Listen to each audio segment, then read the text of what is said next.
3, 2, 1. I purchased this, and you might be thinking, Jake, you purchased an envelope? Yes, I have. But inside the envelope is what counts. I believe I have purchased the most faulty Nintendo Switch, at least on eBay, that I could find. Did I overpay for it? Yes, I did. I paid a grand total of £16.15 for this Nintendo Switch. This is ridiculously thin. It doesn't feel like there's any bubble wrap or anything in here either. I guarantee inside this is just straight up the Switch. In fact, oh, it's opened. I promise I did not open this. I have not even seen that is the case. Why is that open? I don't know. I didn't do that. I promise you. Did the postie have a look in this and go, oh, what's in there? 3, 2, 1. Yeah, I think this definitely takes the reign as the most faulty Nintendo Switch that I have ever received. Now, let me ask you a question. What's happened to this? What do we think the story of this originates from? Being left outside, Joey playing on it for an hour, or even trying to make a pot noodle, stirring it with this Nintendo Switch? I don't know what the story is. It looks ridiculously bent. It looks super scratched up on the back. It looks like a banana. This is the dumbest thing I've ever bought, and I can't wait to try and fix it. Just needs a replacement kickstand. The kickstand is the only thing that's good on this. Should we turn it over and look at the screen? Oh, I don't want to do this. Oh my goodness gracious me. Oh, what on earth have I allowed in my house? What's happened there? What is that? Has it been dragged along the motorway? But how did something get in there? How did something scrape the paint off of that? I will caveat and say that I will declare this repaired if I can see the contents on the original Switch. I will call this fixed if I can see the original content, even if it's been reset. Just to see the original content, I would call it fixed in this scenario because of how bad it is. I reckon I could relist this on eBay and get £50 for it. Faulty, untested. Is anybody else intrigued to see what this looks like on the inside? Plug it in? You got to be joking me. The person who sold me this is going to be like, get a load of this guy. He paid me £16 for this, for pretty obvious reasons here. I'm actually pretty concerned about the battery. So I'm going to get the back chassis off. And if I can get the battery, not even get the battery out of the chassis because I don't want to do that, I'm just going to literally probably end up disposing of the case because I need to check the motherboard. And I wouldn't ever even considering letting this go to anybody else based on the fact the battery is going to be it's going to be a hot potato, essentially. You literally pass it to someone else and it's going to explode. So I'm going to use my trusty LTT screwdriver, #not sponsored, and we're going to see what we can do. Okay, we have one screw. This is good news. We have 2 screws. If I see anything come out of this, oh no. We may have our first screw that is not complying. Let me see if I can take the Joy-Con. Oh, I can't believe it. I've actually managed to get a Joy-Con rail screw out. Yep. Okay, this is looking promising, guys. I'll be honest. This should be on one of those restoration videos. All right. Let's just... Okay, well, I'm intrigued. I am. I'll be honest. Oh, it looks like we've got ourselves a good SD card reader as well. I'd take that. Wait a minute. Safety first, always. Where's my fire extinguisher? That screw is not coming out, so I might have to bend the chassis off. Bend this part off. I'm not being funny. There's no liquid damage on that. Let's continue taking it apart. And I'm definitely going to just dispose of the chassis. The main reason is because of this battery. I don't feel safe with it in my house. I am, and also, usually I would heat this up and stuff. I don't want to apply any heat to this whilst this is, here and present. Oh, so I'm strictly just going to bin the chassis itself and take out all the gubbins. Imagine if it's just a shell swap. Do you know what? That game card reader might be okay. Wait there. I mean, that game card reader's all right. It's not bent at all. Lovely jubbly. It's bent right down the middle, however. That's where our issue is going to be. And that is exactly where the RAM sits. I'm so excited to get this out and take a look at it under the scope. The speaker is done for. RAM just needs reflowing. There's no way this board is actually okay. And I think our main thing here would be an APU swap. But I need to make sure the APU is going to be okay. Because where the bend is, wow, it looks exactly where the APU is. I've seen a lot worse, by the way. Oh. Okay. We are definitely bent, but not as bad as I thought it would be. First things first, I think I'm just going to take the shielding off. Are these my good tweezers? They are, what we're doing. Let's take the shielding off. So under here is going to be the RAM and the APU, right? So let's just see. We do have a very severe crack. Not crack, bend, sorry. We have a very severe bend. Can you see this bend here? Look. Couldn't really see it on the overhead. That's a big bend. Now, again, I'm not being funny. The APU might be okay because majority of our damage, so this is where our APU is, which is the CPU essentially, but it's the CPU and GPU combined into one, right? So our APU runs from here to here. No, to here. And the bending happens around the RAM. So where the bend is, we might have been so ridiculously lucky, and it might have just happened on where the RAM is. Now, the RAM is replaceable. There's no data stored on the RAM. So it could be that we just need to take this APU, along with the NAND, which I'll check over in a second, and we might be able to put this onto another board and have our working Nintendo Switch, at least the data that came with this Nintendo Switch, which would be amazing. And you know what the really good thing about this is? I can use this M92T36 power management IC. I can use these LCD connectors. I can use P13 USB on the back of the board. I think they're all going to be, I think the chips are going to be all right. How does the actual port inside look? Is that damaged? I mean, I can't see, can you guys see any bent pins? I can't see any bent pins. I'm just cleaning the port now with some isopropyl alcohol and a toothbrush. Let me plug it in without anything attached first, just to make sure that I can get a good enough connection with the... I can. 3, 2, 1.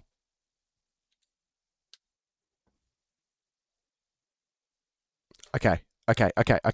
We get a 200 milliamp draw, which is not good. So let me explain what we should be seeing. We should be seeing this go up to around about 70 or 80 milliamps and then drop down to 0 because it doesn't have a battery attached. If it had a battery attached and we got that sort of charge, I might even say that the battery just might be a bit flat. Usually a flat battery is around about 90 milliamps or so, and then it slowly bumps up. But 200, you could argue that it might be a flat battery. So I think something is definitely wrong with this board. Shock. And I don't know whether to look at the thermal camera or just see if I can see where the short is first, because I also don't want to ruin my chances with the APU any more so than we've already done. So I'm just grabbing my multimeter to check where this short is. I'm going to put the multimeter into continuity mode. So it's the mode that beeps when there's a complete circuit. And I'm just going to check for a short. I'm going to go straight to M92T36. I wonder if we are even going to show a short here because of how the board is. Because there is a very high likelihood that this short specifically could be internal between the layers because of how damaged the Nintendo Switch is, right? Now, we don't have anything on the front side. Oh, let me check the dreaded CPU cap. This is a very important part. This is a very important part. Right here, we have what's known as the dreaded CPU cap. I'm going to measure here. And if we get a short, if this goes beep, we pretty much put an end to this video, unfortunately, okay? So if we get a beep like this, so you can hear the continuous path, that means that there is a short on this cap. And this cap is linked to several thousand places on this board, but it's most probably going to be the APU that we have an issue with, okay? So I'm going to get a beep this side, which is ground, okay? If I get a beep this side, it's GG. If I see 300 to 500 ohms, probably going to be okay. Okay. Now, that is a short. However, could be RAM. What I'm going to do really quickly, because of where the baud is situated in this board, I'm just going to heat the RAM off and see if we still have our short. That is going to be the quickest way for me to tell if it was RAM related. The reason I say that as well is because that 200 milliamps that I got as the short for when I put power to the device could be something like RAM because it's uncommon. I've not seen it very often before. So it could be something like RAM for sure. So let me just put my hot air station. I'm just going to blitz it at, what do we go for? Let's go 420 and let's go 99% here as well. So I've got 2 bits of RAM here that I'm going to remove. Oh, what was that? Did anybody see that? Or was it just me? Oh wait, was it nothing? Was I tripping out? I thought I just saw some liquid pouring out of there. What? Oh, okay. Oh no. We have 1, 2, 3, 4, 5, 6 missing pads down there and 2, 3 missing pads up there. Okay. Let's take this one off. Oh, this doesn't bode well for my APU. That's for sure. This is the other RAM stick that we have. Okay. What's that down there? That's more pad that's been torn, but it's just ever so slightly on the board, so that's okay. We've got 2 torn up here. They look like potential no connects or grounds. All right. Let me just see now. I'm just going to remove this to stop it from touching. Gear off. Is our short there or is it gone? Okay, reminder, we need no beep. We have a beep this side, okay? No beep in 3, 2, 1. That's a generational call. We've done well there. APU may be okay. May be okay. Not 100% confirmed, but maybe okay. It was the RAM that was shorted, as suspected. I wonder if when I now put this in again with power, we're going to have a short still or not.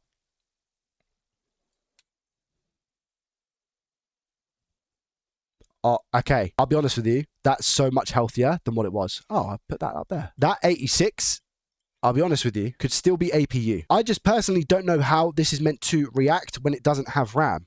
I'm not aware. So it could be that the APU is still bad. Because usually what I will say is that around about 90 milliamps is a bad APU. But that could be because of the traces internally. So I am a little bit thrown as to whether this is going to be a complete waste of time or not. Let's continue. First things first, cleaning up. Any caps and stuff fall off, they were not fit for purpose. I repeat, any capacitors that fall off this APU off the top were just not fit for purpose. So I will be a little bit vigorous here. Not ridiculously vigorous, but just enough. They actually look okay, hey? Like even the APU, it looks all right.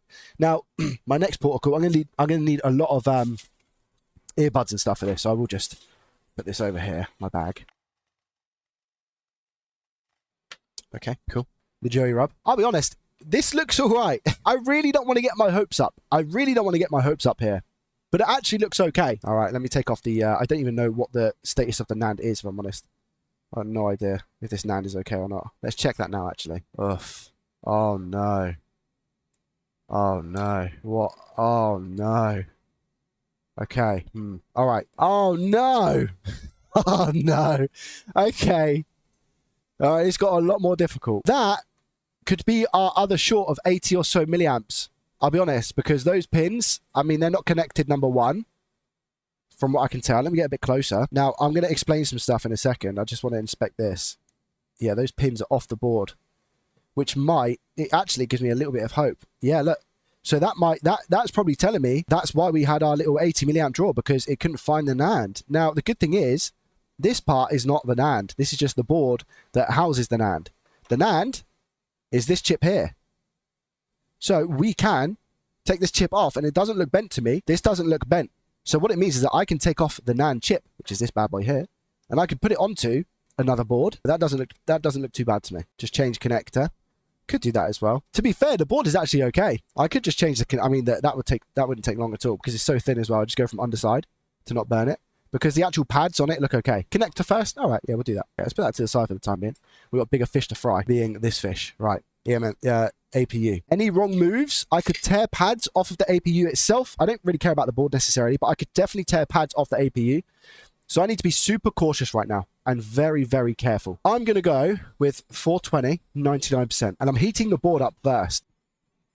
Oh, no! No! I've just seen something that's horrendous. You know what? I'm going to put flux in now. I wouldn't usually. I'd never do this. I'd never go flux first. But I've just seen some liquid pour out. So what I'm hoping is that the flux actually goes under the chip now, does what I need it to do, which is maybe combine with the liquid to not make it as bad as what it potentially could be. I never usually put flux on first, but can you see we've got this mysterious gunk here?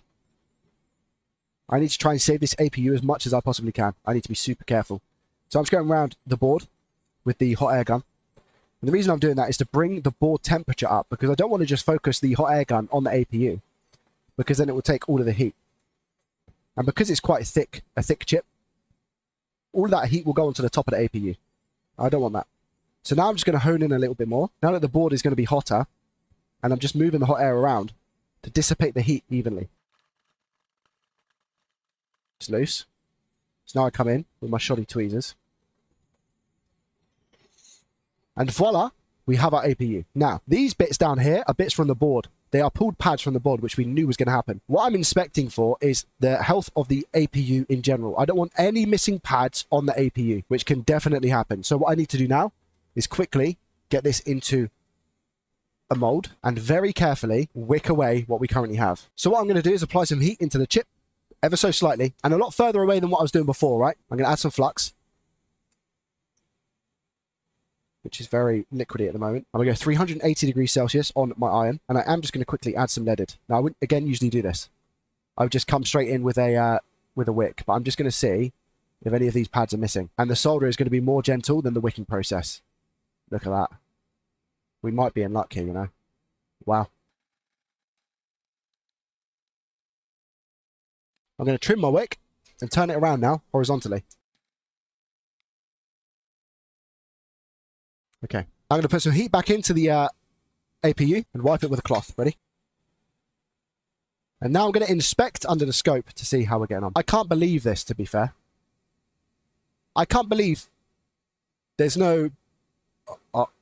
No, that's just a dull pad. That's just a dull pad. That's just a dull pad. That should take solder. It should take solder. But yeah, I can't believe the condition this is in, considering how this Nintendo Switch looked. I can't believe it. I think Joey next. I need to find a good donor board that I'm going to be able to use for this console. That is for sure. This is our lovely, bubbly, dried paste. Solder paste. Not really dry. But also not really wet. So I'm just applying a good amount to start. And then I'm going to remove the excess and put that back to make sure these balls are as even as possible. Just to remove any more excess and make them as even as possible. That should be ready. This could flop. Always does. So I'm going to go temp, I think, with this before I was running like, I want to say 280. Max airflow speed. So I'm going to go 99% 280. I'm just going to see what happens.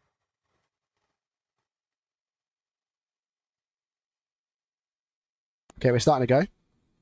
So I'm going to come in with my ceramic tweezers. I'm going to try and get a good point of leverage here. And go again.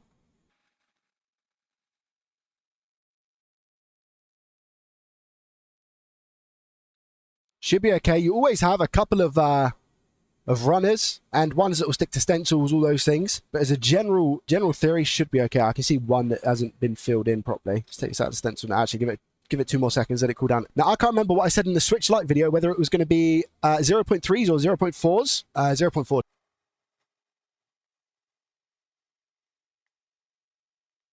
That's not flat. I'm going to come back to that one. So I've got 1, 2. Lord only knows where the other one went. And then we have 1 more, which actually, I don't know. I'm just going to put some hot air here and see what this one's doing. Yeah, I thought so. Now I'm just going to give the chip a little bit of a reflow, okay? And then I'll look for some imperfections if there are any. Sometimes it can be quite hard to see.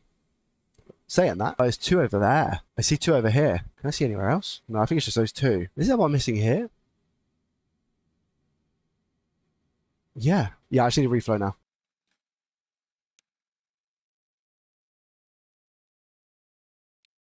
A nice clean. Let's have a butcher, shall we? That, to me, is looking okay. I do see a couple of, like, slightly bigger than normal balls.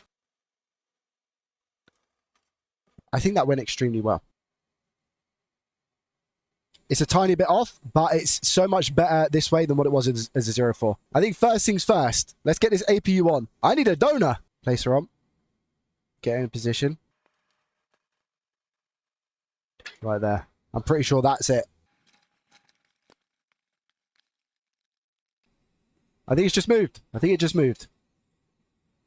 Give it a little tap. That should be all good. Should being the key word. Okay, so we've got that soldered on now. I'm going to leave that for a second. Put it over yonder. Let's sort out this bad boy now. It's our EMMC. Do like 340 here. Actually go top side.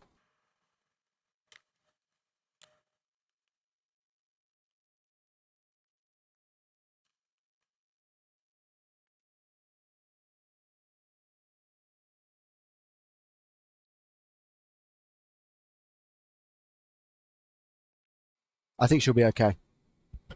Looks like she'll be okay. It's a little bit over, but again, might be all right. Hopefully it's going to be all right. Let me just see if it fits on the board okay. Fits on there fine. Okay, that's done as well. Last but not least, we just have an M9222 to put on just here, and then we can give this a test. Wow. I'll be honest. Can I be honest? I don't think it's going to work.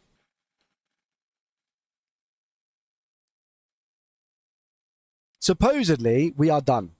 I have replaced M92T36, and I'm just checking all the edges. That looks fine. It looks soldered. Lovely jubbly. Yep. Replaced the APU, and I have resoldered the connector that was on the NAND from, just to confirm, the most broken Nintendo Switch I've ever seen in my life. So I'm just giving this board another quick once over to make sure I'm not missing any other components which could sway us to think that something else might be wrong with this device. I'm missing this chip here, which is fine for the time being. What I'm looking for here, to confirm, I am looking for no short and around about 4 to 600 ohms. Here we go.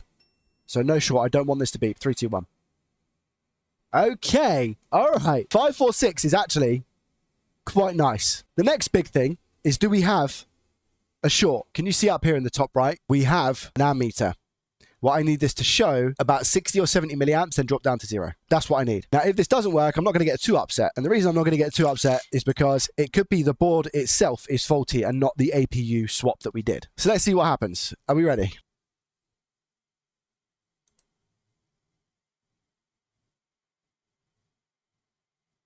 It's not good.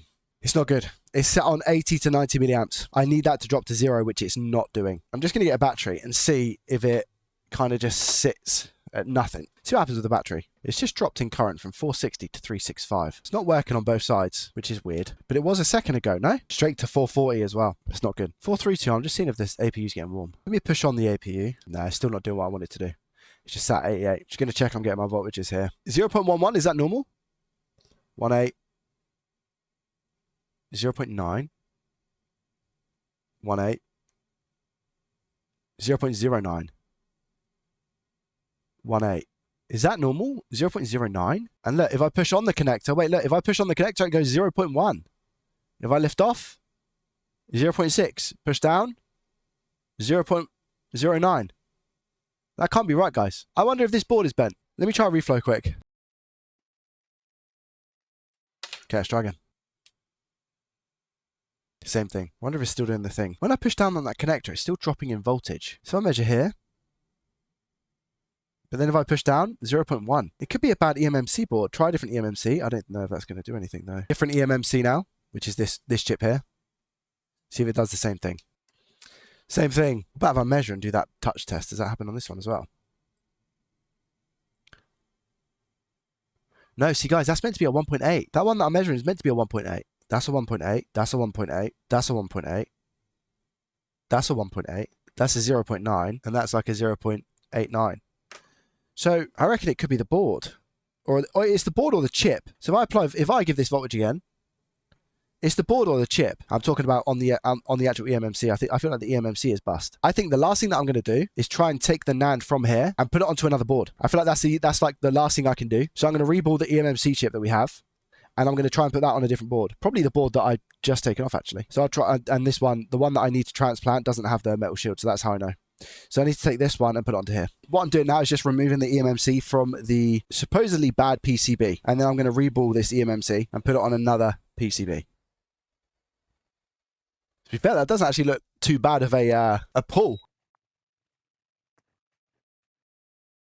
Oh, I scratched it. That's because I just dragged the iron a bit too hard there. It'll be fine, but you've got to be careful. These chips are very sensitive as well. So when you work on them, you do need to be very cautious, extremely cautious. Just come up with a bit of flux. Tiny bit. I'll go 0.4. Maybe, do you know what? Let's try 4.5. Oh no, definitely not. That might even be a 3.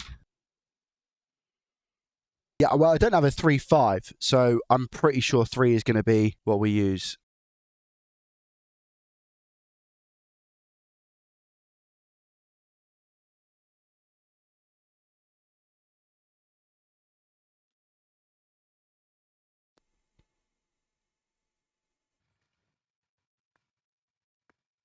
Lovely jubbly. All good. That's our eMMC. Rebuild. Ready to put on another board. This is the board I'm going to go for.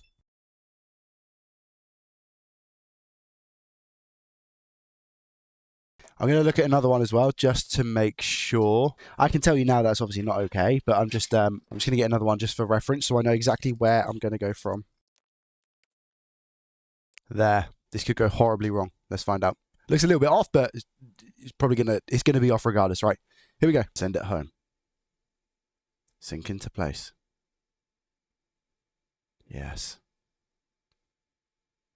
Amazing. All right, let it cool a sec, and then we can put it on the board and see if we manage to get it working or not. Fits nicely. Ay caramba. Here we go. Is it going to be 80 to 90 milliamps, or is it going to go up to 60 and then back down to 0? Because if it does that, we're fixed. 3, 2, 1.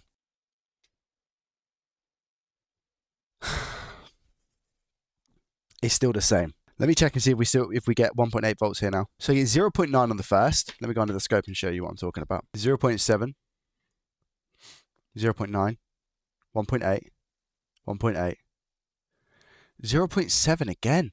It's just not meant to be 0.7. This here. Sorry, this here. It's not meant to be 0.7. It's meant to be 0.8.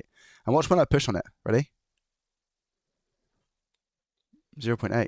And if I lift up, oh, it's not doing it now. To me, it can't read the eMMC because this was showing a 1.8 volt on the, on this board, it was showing 1.8 volt with the other chip on. So that should be 1.8 volts. I've got a feeling what's corrupt here is the actual NAND, because this was showing 1.8. No, it's not. And we get the same reading on this chip being on the other small eMMC board. So I feel like the chip is corrupt and not the board, which is annoying because this chip is paired with the APU.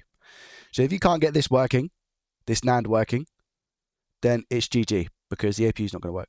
I feel like that's what's happening right now. Oh, man. Well, I can tell you this. We tried. We really, really tried, didn't we? And that, unfortunately, is all she wrote for this device. Obviously, I'm upset, but I mean, it was pretty much bad from the get-go, wasn't it? So I can't be too disappointed. If you're interested in any of the tools or equipment that I used in today's video, I will leave links down below in the description as affiliated links. Thank you very much for watching. I at least hope you enjoyed watching the fail. If you did, hit the thumbs up button, subscribe to the channel if you are new around here. And as always, I shall see you in the next one. Peace.